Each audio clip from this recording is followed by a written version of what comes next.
Salut tout le monde, c'est David. Bienvenue sur la chaîne En route vers l'autonomie, chaîne où on parle et on agit autour du thème de l'autonomie. Aujourd'hui, nous dépendons du ciel. Est-ce un gourou d'une secte officielle ou non officielle qui a sorti cette phrase? Est-ce les Gaulois qui ont dit un jour cette phrase, car ils avaient peur que le ciel leur tombe sur la tête? Non, c'est simplement un des membres de notre gouvernement qui, il y a quelques jours, a sorti cette phrase: «Aujourd'hui, nous dépendons du ciel». Qu'entendait-il par là? Il entendait que juste pendant pour décembre, ce serait bon, mais qu'après les fêtes, il ne pouvait savoir quel temps il allait faire et donc du coup savoir s'il y aurait ou non, des tensions sur le réseau électrique. La France, autrefois grande puissance, dépend aujourd'hui du bon vouloir du ciel. Alors, on en reparlera plus tard, mais pour l'heure, je voulais vous parler d'un article qui est sorti sur le magazine The Economist, qui est un magazine bon, très très très connu, hein, euh, et qui du coup nous annonce ni plus ni moins l'effondrement de l'Europe. Alors, on va lire l'article d'abord ensemble. Donc, il faut savoir que The Economist, c'est un des plus grands journaux au monde, diffusé dans 6 pays. C'est un journal britannique qui est tiré à 1 500 000 exemplaires. C'est un hebdomadaire. C'est un des journaux qui fonctionne le mieux. Il est très connu auprès des grands de ce monde, puisqu'ils lui font confiance. Et de grands noms de ce monde lisent The Economist. Et également, c'est un journal qui s'est pas mal illustré et il est considéré par beaucoup de complotistes, pour le coup des vrais de vrais, euh, comme étant un magazine prédisant ce qui allait se passer. Notamment, il y avait eu avant le Covid un pangolin qui était apparu dessus. Mais bon, je n'accorde pas forcément de crédit à ce genre de hasards, qui sont probablement des hasards. Cependant, The Economist reste un journal de référence et cet article est assez équivoque. Alors, je vais vous le partager. À la base, il est en anglais. J'aurais pu vous le lire en anglais, et vous le traduire, ça aurait été trop long. Donc, je me suis permis de le faire via un petit Google Trad, ce qui donne des fois des traductions un petit peu hasardeuses, mais ce n'est pas grave. Globalement, je l'ai relu en français, c'est pas trop mal. On devrait pouvoir s'en sortir avec ça. Bref, vous n'êtes pas obligé de regarder, hein, ceux qui veulent écouter, bien entendu, écouter, comme moi je fais souvent pendant que je travaille. Je vais d'abord vous lire l'article et ensuite je vous donnerai un petit peu mon point de vue là-dessus.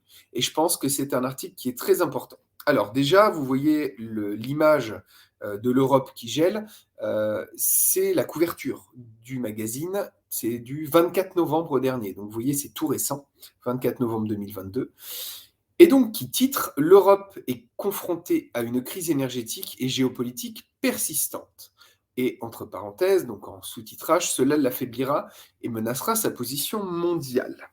Alors, on va commencer. Donc, si vous demandez aux amis de l'Europe dans le monde ce qu'ils pensent des perspectives du vieux continent, ils répondront souvent par deux émotions. L'une est l'admiration, dans la lutte pour aider l'Ukraine et résister à l'agression russe. L'Europe a fait preuve d'unité, de courage et d'une volonté de principe d'assumer des coûts énormes.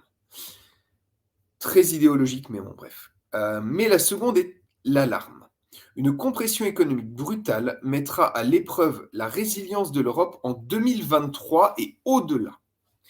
On craint de plus en plus que la refonte du système énergétique mondial, que la refonte du système énergétique mondial, le populisme économique américain et les divisions géopolitiques ne menacent la compétitivité à long terme de l'Union européenne et des non-membres, y compris la Grande-Bretagne. Ce n'est pas seulement la prospérité du continent qui est menacée, c'est aussi la santé de l'alliance transatlantique, donc avec les États-Unis. Ne vous laissez pas berner par l'afflux de bonnes nouvelles en provenance d'Europe ces dernières semaines. Oh, nos médias nous mentiraient. Arrêtez, c'est pas vrai. Les prix de l'énergie sont en baisse par rapport à l'été et une série de beaux temps signifie que le stockage de gaz est presque plein. Oui, c'est mal traduit, mais ce qu'ils veulent dire par là, c'est que le beau temps nous a fait faire, entre guillemets, des économies et qu'on a encore pu faire le plein de gaz. On ne va pas forcément manquer beaucoup d'énergie cet hiver, ça risque d'être pour après. Je fais des légères modifications de traduction parce que le problème, c'est que Google Traduction, c'est pas parfait, hein. Bref, je continue. Mais la crise énergétique présente toujours des dangers. Les prix du gaz sont 6 fois plus élevés que leur moyenne à long terme. Le 22 novembre, la Russie a menacé d'étrangler le dernier pipeline opérationnel vers l'Europe, alors même que des attaques de missiles provoquaient des coupures de courant d'urgence dans toute l'Ukraine. Le stockage de gaz européen devra être à nouveau rempli en 2023, cette fois sans aucun gaz russe canalisé. L'arme énergétique de Vladimir Poutine fera des ravages au-delà de l'Ukraine. Oui, enfin, c'est pas lui à la base qui a mis des sanctions sur l'Europe, hein. C'est l'Europe qui a mis des sanctions sur lui. Et lui, du coup, quand on lui met des sanctions, c'est normal qu'il arrête de nous vendre son gaz. Bref. Notre modélisation suggère que dans un hiver normal, une hausse de 10% des prix réels de l'énergie est associée à une augmentation de 0,6% des décès, pour une augmentation de 10%. Par conséquent, la crise énergétique de cette année pourrait entraîner plus de 100 000 décès supplémentaires de personnes âgées dans toute l'Europe. Si ce n'est le cas, l'arme énergétique de M. Poutine pourrait faire plus de victimes en dehors de l'Ukraine que son artillerie, ses missiles et ses drones directement en son sein. C'est une des raisons de plus pour laquelle la résistance de l'Ukraine à la Russie est aussi le combat de l'Europe. La guerre crée également des vulnérabilités financières. L'inflation énergétique se répercute sur le reste de l'économie européenne, créant un dilemme aigu pour la Banque centrale européenne. Il doit augmenter les taux d'intérêt pour contrôler les prix, mais si elle va trop loin, elle pourrait déstabiliser les membres les plus faibles de la zone euro, notamment l'Italie endettée. Donc il faut faire ni trop ni trop peu. Avec les branquignoles qui nous gouvernent, ça va être compliqué. Alors même que la crise énergétique fait rage, la guerre a révélé une vulnérabilité dans le modèle économique européen. Trop d'entreprises industrielles européennes, en particulier allemandes, se sont appuyées sur des apports énergétiques abondants en provenance de Russie. Voilà, quand ils disent ça, se sont un peu trop appuyés dessus. Non, non, l'économie allemande est carrément dépendante de la Russie puisque toute l'industrie est basée sur le gaz russe. De nombreuses entreprises sont également devenues plus dépendantes d'une autre autocratie, la Chine, en tant que marché final. Traduction, c'est eux qui nous vendent toute leur merde. Et on n'est plus capable de produire quoi que ce soit, même les doudous de la Coupe du Monde, des Jeux Olympiques. La perspective de relations rompues avec la Russie, des coûts structurellement plus élevés et un découplage de l'Occident et de la Chine a signifié un règlement de compte dans de nombreuses salles de conseil. Cette peur a été amplifiée par le nationalisme économique américain qui menace d'entraîner l'activité outre-Atlantique dans un tourbillon de subventions et de protectionnisme. La loi sur la réduction de l'inflation du président Joe Biden implique 400 milliards de dollars de subventions pour l'énergie, la fabrication et les transports et comprend des dispositions de fabrication en Amérique. Enfin, ça a surtout été démarré pendant Biden, hein. America First et Make America Great Again, c'est quand même des trucs de Trump à la base. Et aujourd'hui, on dit que c'est bien le protectionnisme à la Joe Biden. Bref. À bien des égards, le programme ressemble aux politiques industrielles que la Chine poursuit depuis des décennies. Exactement. Alors que les deux autres piliers de l'économie mondiale deviennent plus interventionnistes et protectionnistes, l'Europe, avec son insistance désuète à faire respecter les règles de l'Organisation mondiale du commerce sur le libre-échange, ressemble à une ventouse. Alors ça, je pense que c'est une mauvaise traduction. On ressemble à une ventouse. Bref, je pense que ce qu'ils veulent dire par là, c'est que on est un peu les dindons de la farce. Bref. Déjà, les entreprises réagissent aux subventions. Northvolt, une start-up de batteries suédoise prisée, a déclaré qu'elle souhaitait étendre sa production en Amérique. Traduction, à mon avis, c'est qu'une fois qu'elle sera installée là-bas, elle fermera dans son pays. Bref. Iberdrola, une entreprise énergétique espagnole, investit 2 fois plus en Amérique que dans l'Union européenne. De nombreux patrons préviennent que la combinaison d'une énergie chère et de subventions américaines exposent l'Europe au risque d'une désindustrialisation massive. BASF, un géant allemand de la chimie, a récemment dévoilé son intention de réduire ses opérations européennes de manière permanente. Cela n'aide pas non plus que l'Europe vieillisse plus vite que l'Amérique. La perte d'investissement appauvrit l'Europe et alimente un sentiment de déclin de la vigueur économique. Par rapport à sa trajectoire PIB pré-Covid, l'Europe a fait pire que tout autre bloc économique. Sur les 100 entreprises les plus valorisées au monde, seules 14 sont européennes. Les politiciens sont tentés de jeter le livre de règles et de répondre avec leurs propres subventions dans une course aux armements croissante des goodies des entreprises. Oula, c'est mal traduit là. Oui, en gros, comme quoi les entreprises européennes vont rentrer dans une course à l'armement. Ah oui, non, non, non. Les politiciens sont tentés de jeter. C'est une course en croissante. Là, j'arrive pas très bien à comprendre cette phrase, hein. Bref, c'est pas très important. Le ministre allemand de l'économie a accusé l'Amérique de monopoliser les investissements. Le président français Emmanuel Macron a appelé à un réveil européen. Il n'y a que lui qui y croit encore, hein. Ainsi, la ligne des subventions alimente également les tensions entre l'Amérique et l'Europe. Le soutien financier et militaire de l'Amérique à l'Ukraine dépasse largement celui de l'Europe, et alors qu'elle pivote vers l'Asie pour relever le défi de la Chine, l'Amérique en veut à l'échec de l'UE à payer pour sa propre sécurité. La plupart des membres de l'OTAN n'ont pas réussi à atteindre l'objectif de consacrer 2% du PIB à la défense. L'UE était incroyablement naïve face à l'agression russe. Si sa guerre a amené l'Amérique et l'Europe à s'unir après les ruptures des années Trump, le danger est qu'un long conflit et des tensions économiques les séparent progressivement à nouveau. Monsieur Poutine et le président chinois Xi Jinping aimeraient ça. Tu m'étonnes. Pour éviter une rupture dangereuse, l'Amérique doit voir la situation dans son ensemble. Le protectionnisme de M. Biden menace de vider l'Europe de sa vitalité, alors même que l'Amérique soutient l'armée ukrainienne et que les armadas de pétroliers traversent l'Atlantique pour approvisionner l'Europe en énergie. L'objectif principal de Biden Economics est d'empêcher la Chine de dominer les industries clés. L'Amérique n'a aucun intérêt stratégique à siphonner les investissements européens. Cela devrait rendre les entreprises européennes éligibles à ces subventions énergétiques et intégrer plus profondément les marchés transatlantiques de l'énergie. Excusez-moi. L'Europe, quant à elle, doit protéger son économie contre la pénurie d'énergie. Les régimes qui visent à juste titre à subventionner les consommateurs et les entreprises pour leurs besoins énergétiques de base devraient freiner la demande en facturant des prix plus élevés à la marge, comme en Allemagne, égale inflation. Pour faire baisser les prix de l'énergie à long terme, l'Europe devrait accélérer la révolution des énergies renouvelables. D'accord. Tout en maintenant le marché de l'énergie ouvert à la concurrence. Elle doit également s'adapter à une nouvelle réalité sécuritaire. Cela signifie dépenser plus pour la défense afin qu'elle puisse assumer le fardeau alors que l'Amérique déplace son regard vers l'Asie. Outre l'admiration et l'inquiétude, l'autre émotion qui gouverne les relations transatlantiques est la frustration. L'Amérique est irritée par la torpeur économique de l'Europe et son incapacité à se défendre. L'Europe est scandalisée par le populisme économique américain. Mais de même que l'Europe ne doit pas être divisée par la guerre, il est vital que l'alliance démocratique la plus puissante de l'histoire s'adapte et perdure. Alors, il y a beaucoup de choses dans cet article. La première chose, c'est qu'on parle de l'alliance transatlantique. Quand on regarde un petit peu, l'Amérique, voilà, ils vont se retirer tout doucement de tout ça.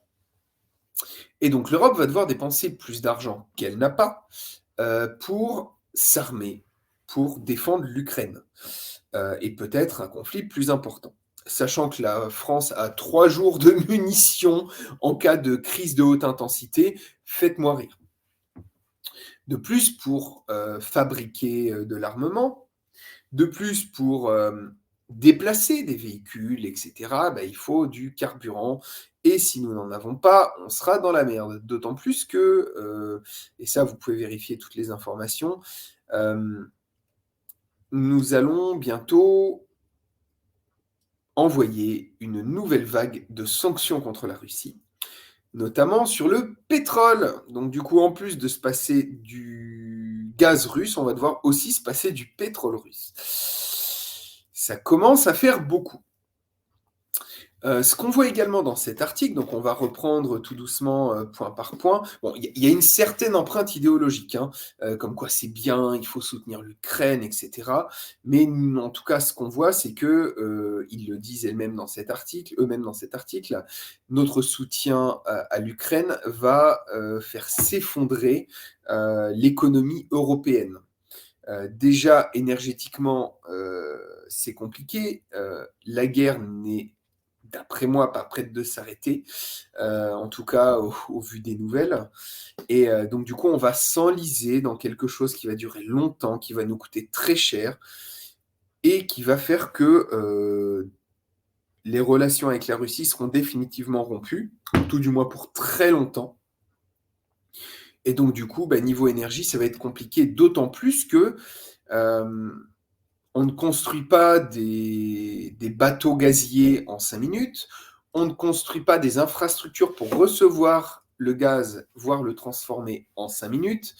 Et quand il parle des éoliennes, de l'énergie renouvelable, etc., ça ne pourra jamais pallier la quantité d'énergie dont nous avons besoin. De plus, l'électricité ne fait pas tout. Donc du coup, avant que nous puissions éventuellement, si c'est un jour possible, retrouver une certaine stabilité, au moins 10 ans se seront passés. Entre-temps, l'Europe risque de sombrer, de s'effondrer.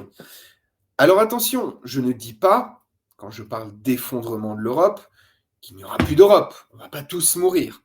Mais l'Europe va, je ne sais pas si le terme est bien choisi, mais se tiers-mondiser. L'Europe va devenir beaucoup plus faible économiquement avec les entreprises qui s'en vont, beaucoup plus faible au niveau du pouvoir d'achat, puisque l'énergie et tout le reste, enfin quand l'énergie coûte plus cher, tout le reste coûte plus cher. Les objets, c'est de l'énergie transformée. Et donc du coup, tout coûtera beaucoup plus cher. On risque d'avoir plus de chômage, étant donné que les entreprises vont se barrer. Donc, qui dit plus de chômage, dit plus de précarité, moins d'investissement, etc. C'est l'effet domino. Et donc du coup, l'Europe va petit à petit voir tous ces dominos s'effondrer. Et pour arriver dans une crise telle que l'on n'a pas connue depuis très, très longtemps. Ensuite, au niveau des relations, on voit bien que les Américains essaient de garder une certaine relation avec l'Europe, parce que l'Europe, pour elle, c'est un marché, c'est de l'argent potentiellement. Pareil, ils ne vont pas nous donner de l'énergie, ils vont nous la vendre. Et ça les arrange bien, finalement, cette guerre avec l'Europe. Entre l'Ukraine et la Russie, pardon. En Europe, je voulais dire. C'est que du coup, ils peuvent vendre leur gaz de schiste, qui d'ailleurs avant le conflit n'était pas vendable parce que pas rentable. D'un coup, avec l'augmentation du prix de l'énergie, c'est devenu rentable. Donc du coup, finalement, ça les arrange bien. De là à dire que c'est eux qui ont fait péter Nord Stream, il n'y a qu'un pas. Je ne dis pas que c'est le cas, je pose question. De plus, la perte de confiance des investisseurs pour l'Europe fait que nous n'aurons plus les fonds, nous ne pourrons plus améliorer les usines qui auront encore le courage de rester sur place. D'ailleurs, pour ceux qui disaient il n'y aura rien, pas d'augmentation des coûts de l'énergie et tout, on le voit de partout. Le bateau prend l'eau et malheureusement, ça risque de faire très très mal. Pas en 2022, puisqu'on est bientôt à la fin de l'année, mais en 2023 et les années qui viennent, ça va commencer à sentir le roussi. En plus, à côté de ça, le marché de l'immobilier risque de s'effondrer.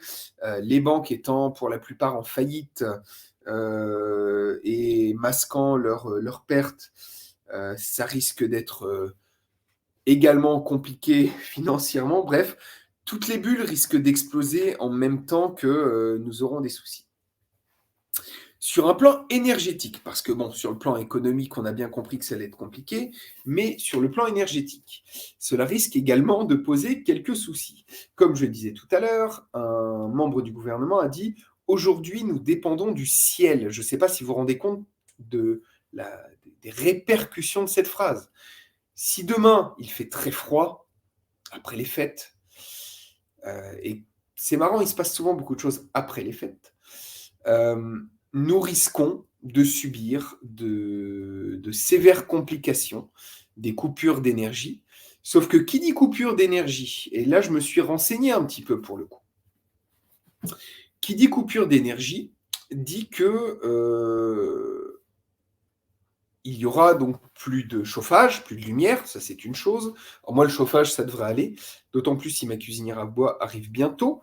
Mais nous n'aurons également plus de téléphone. Alors le gouvernement a annoncé qu'il garderait quelques antennes actives pour pouvoir juste au moins téléphoner aux urgences.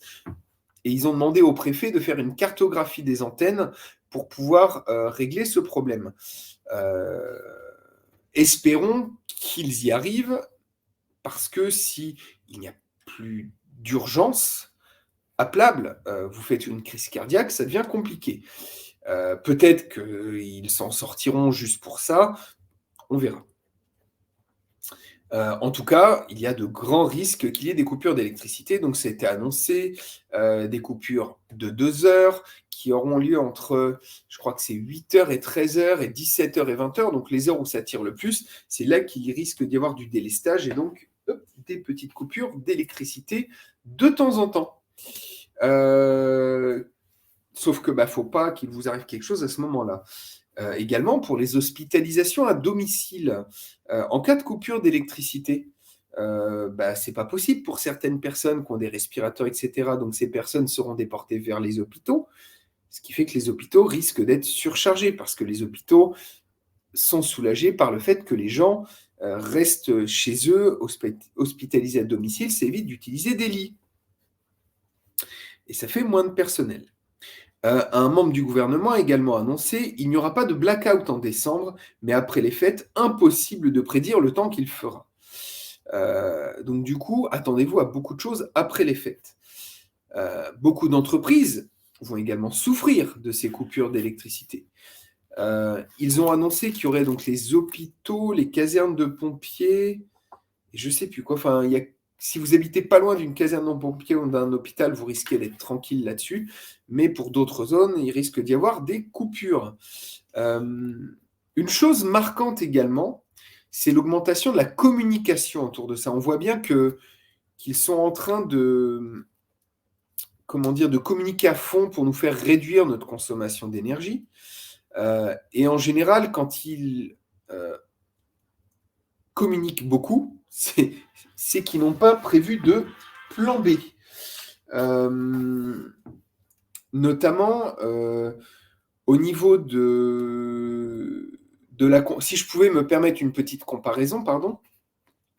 Il n'y a pas longtemps, on nous disait le meilleur moyen de ne pas encombrer les hôpitaux, c'est de ne pas tomber malade. C'était juste le Premier ministre de l'époque qui disait ça. C'est marrant parce que là, on est Madame Borne, je pense qu'on devrait bientôt entendre une phrase du genre: le meilleur moyen de ne pas vous couper l'électricité, c'est que vous la coupiez vous-même. L'hiver arrive, les amis. L'hiver arrive, là nous sommes encore en automne, l'hiver approche, il fait déjà froid, je ne sais pas vous, moi il fait -2. Les tensions risquent de commencer à apparaître, notamment au moment des fêtes, quand les gens sont à la maison. Et donc, du coup, on risque fortement de commencer à voir apparaître des problèmes à ce moment-là. La meilleure chose que je puisse vous dire, c'est continuer à vous préparer. Peut-être qu'il n'y aura rien, même si j'y crois de moins en moins qu'il n'y aura rien.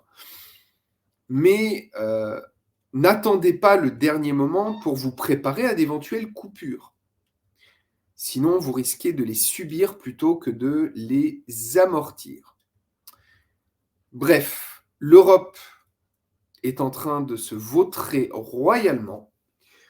En cas de gros soucis, on risque même de voir l'explosion de l'Europe. Et quand on parle d'effondrement, c'est que l'Europe va être lourdement déclassée.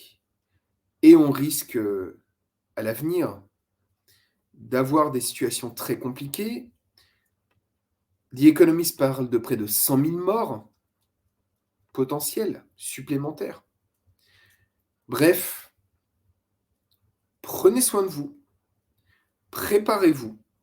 J'essaierai de vous montrer un petit peu prochainement, ce que nous on a mis en place en cas de problème, notamment avec le petit défi 24 heures sans électricité, que j'avais promis de faire quand il ferait froid. Il fait -2, je crois qu'on va pouvoir le faire très bientôt. Et surtout, surtout, prenez également soin de vos proches qui peut-être, eux, n'ont pas anticipé tout cela ou qui attendent bêtement. Vous êtes responsable d'eux, que vous le vouliez ou non, même si, vous pouvez vous dire: «Oui, mais bon, ils n'avaient qu'à se préparer». Si vous aimez vos proches, vous vous préparez pour vous, mais également pour eux. Portez-vous bien, à la prochaine pour de nouvelles vidéos. Salut tout le monde.